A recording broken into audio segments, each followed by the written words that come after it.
I feel that our librarians, our director, our assistant director, are all making the effort to ensure that our collections are reflective of the community at large.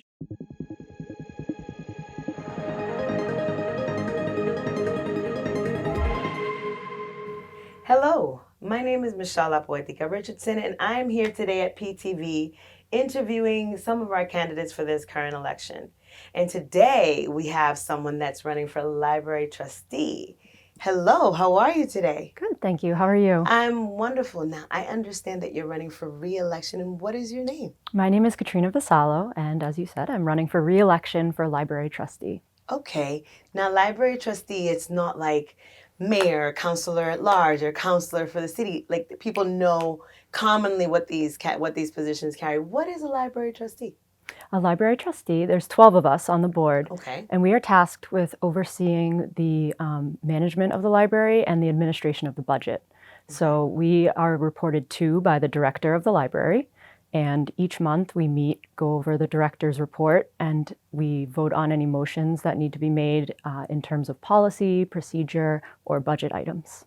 Okay, so budget items as in books, for example, like books that the library purchases for its collection. Yes, the collections, also staffing. Whenever there's staff turnover, we are generally made aware of it, and but the hiring is done through the city and through the library director. And also budget items such as building and maintenance, things like that. So if when it comes to hiring, for example, how inclusive would you say your hiring process is right now in the library? I would say it's relatively inclusive. We do, the board is not involved directly with the hiring.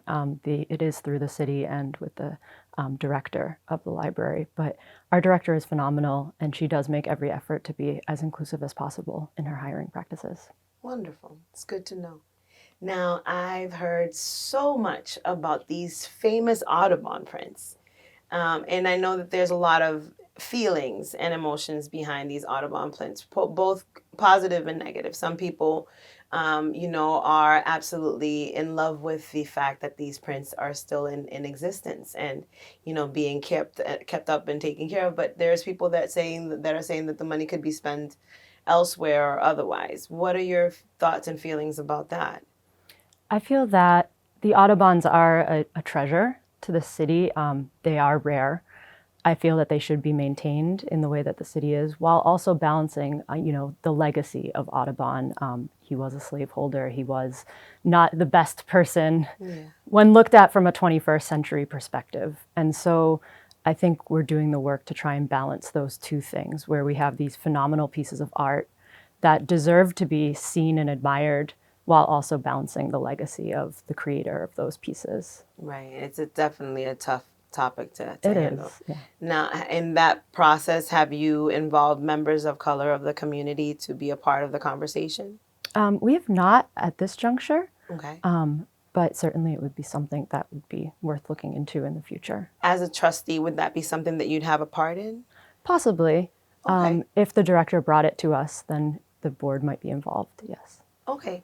So in your previous term as a library trustee, do you have any decisions that you may have made or situations that you may have taken on that you feel like you could have done differently or that you could have maybe preferred not to have had to deal with at all? Or is there anything that you would prefer to have done differently in your tenure as a library trustee? I can't think of anything at the moment. I've only been a trustee for 2 years, so this will be my first full 6-year term. Okay. So it was really a lot of getting my feet wet and figuring out what the role was, because like most people, before I ran for library trustee, I didn't quite know what a trustee did. Gotcha. So it has been a learning experience, but I do feel like I'm ready to really jump in. How much autonomy would you say you have as a library trustee? Can you take initiative? Can you bring forth different new ideas and perspectives to the library as a whole? Yes, we can. We have our monthly meetings, and those are times where we can bring up any new business or any kind of new ideas. And I've also been involved with some of the policy updates that we've been doing at the library, just to bring our policies, up to date. Some of our policies were mentioning things like floppy disks, and Right. things that are no longer relevant. And we've also expanded the amount of technology that's offered at the library. So things like that, I really enjoy being involved with as well. We one of the candidates that interviewed mentioned that there's a charter revision and review that's happening also in the city upcoming soon. So they're facing the same issues with terminology that's outdated Yes. and things like that. So I can only imagine. As I grew up in Peabody, so as a child, I remember the mystery room where all the old documents were kept. I know that in the era of 21andMe and Find Out Where You Come From, the Peabody Institute Library holds a lot of genealogic information from this area. So how is that being made accessible to the community, to the public, if at all? Because I know that a lot of those documents are very old. Yes, it is.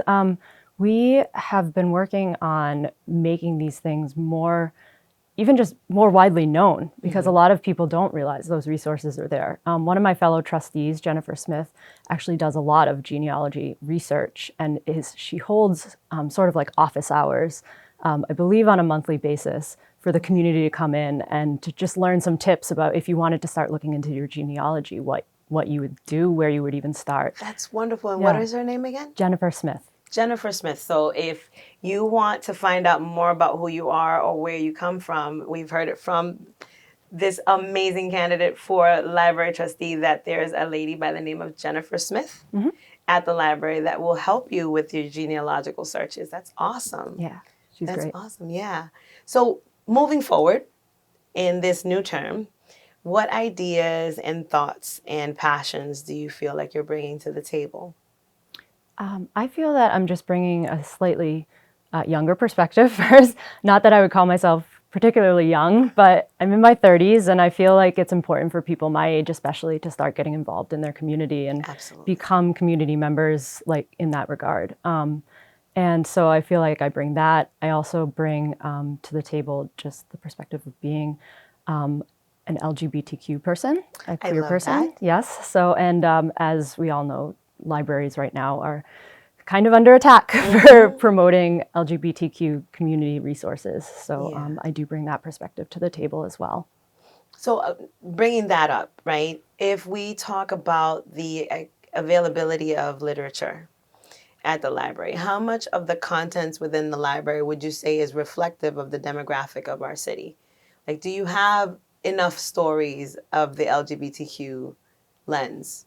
Are there enough stories of BIPOC lenses, of Latin American, any type of Portuguese, Greek, any ethnic background? Are there stories? Are there books? Are there authors, as well as local authors as well? Do you have, what do you have to say in that aspect? I feel that our librarians, our director, our assistant director, are all making the effort to ensure that our collections are reflective of the community at large, and specifically the communities you mentioned, LGBTQ, BIPOC communities.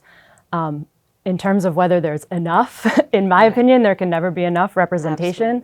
For so long, the majority was a white old male majority. You see it in the ideology. Yes, the ideology was, and you see it a lot in even college syllabus. Reading all the classics are generally skewed very white and older and often male, and so it is shifting. It's certainly shifting, and I think our collections in Peabody are reflective of that shift. That's beautiful. Yes, but I personally don't feel that it can ever be enough. I agree. I mean, they say we never stop learning. Exactly. And hopefully we never stop growing and evolving. And all that being said, if you had the opportunity to innovate your position as library trustee, what would you add to it? That's a tough one. I know, right? Because you do so many things, but like all of the things that you do are kind of inward facing. Yes. Right? As a member of the LGBTQ community, what outward facing things would you see yourself doing perhaps to engage more people in the community with the library?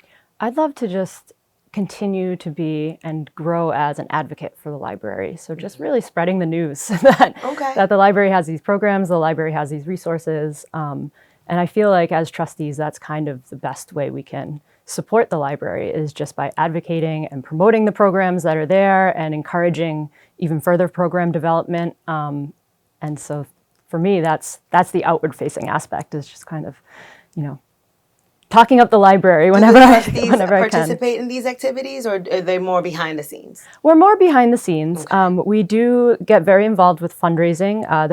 The Peabody Institute Library Foundation is our fundraising body, and so there's a lot of trustee overlap there, where people are, both contributing money and also helping with the actual fundraisers. And so that's one of the ways. And then programming, I try and attend, the concerts and everything that they have, and just sort of be there, not necessarily as a trustee, just as a patron and a community member. Something that as a young child, I loved looking through in the library, and it was the microfiche. Yes. So a lot of people don't know this system that was created years ago to preserve old newspapers. So you have newspapers dating back to the late 1800s, if not earlier, just sitting in these archives and these reels at the Peabody Institute Library that you can just come in and just access and do research on, even genealogy and family things, old news, if you wanted to do some ghost searching, things like that. So can you tell us a little bit about that process? Yeah, it's fairly simple. You just go in, you can ask at the reference desk, and the librarian there will get you all set up with whatever you want to look at.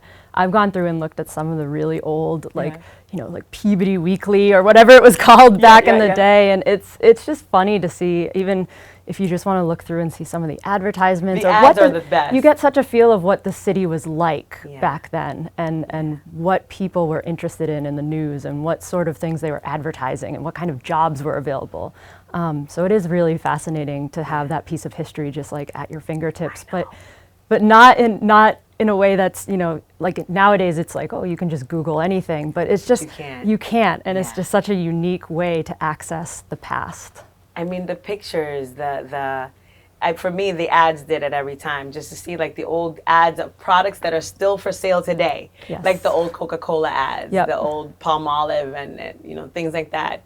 I think there's a lot that gets lost to time. So if you are curious about Peabody history, because it's very Peabody specific. It is, yes. Back in the old days, I think every city or municipality had their own newspaper.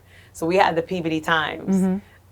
Before that, I think it was the Peabody Gazette or something. I think so, yeah. They go through different iterations. Right. So the Peabody Times was around for a few decades, and I know that there was from sports. If your parents were on a high school sports team and you wanted to see when they won a medal or a first place in something, you could actually go to the Peabody Institute Library, check their microfiche, and find the articles, right? So I guess one last question, right? I mean, there's so many questions that I can ask because I'm really curious about your position, but is there any other position within the community that you would see yourself in at some point? Not at the moment. I'm really happy with where I am on the Board of Trustees, and I'm enjoying it, and it's kind of where I see myself. Well, it's wonderful to have you here today. Thank you for running, and thank you for representing. We live in a world today where every little bit of representation counts. Exactly. So I appreciate you. Well, thank you so much. Thank you very much. Appreciate it.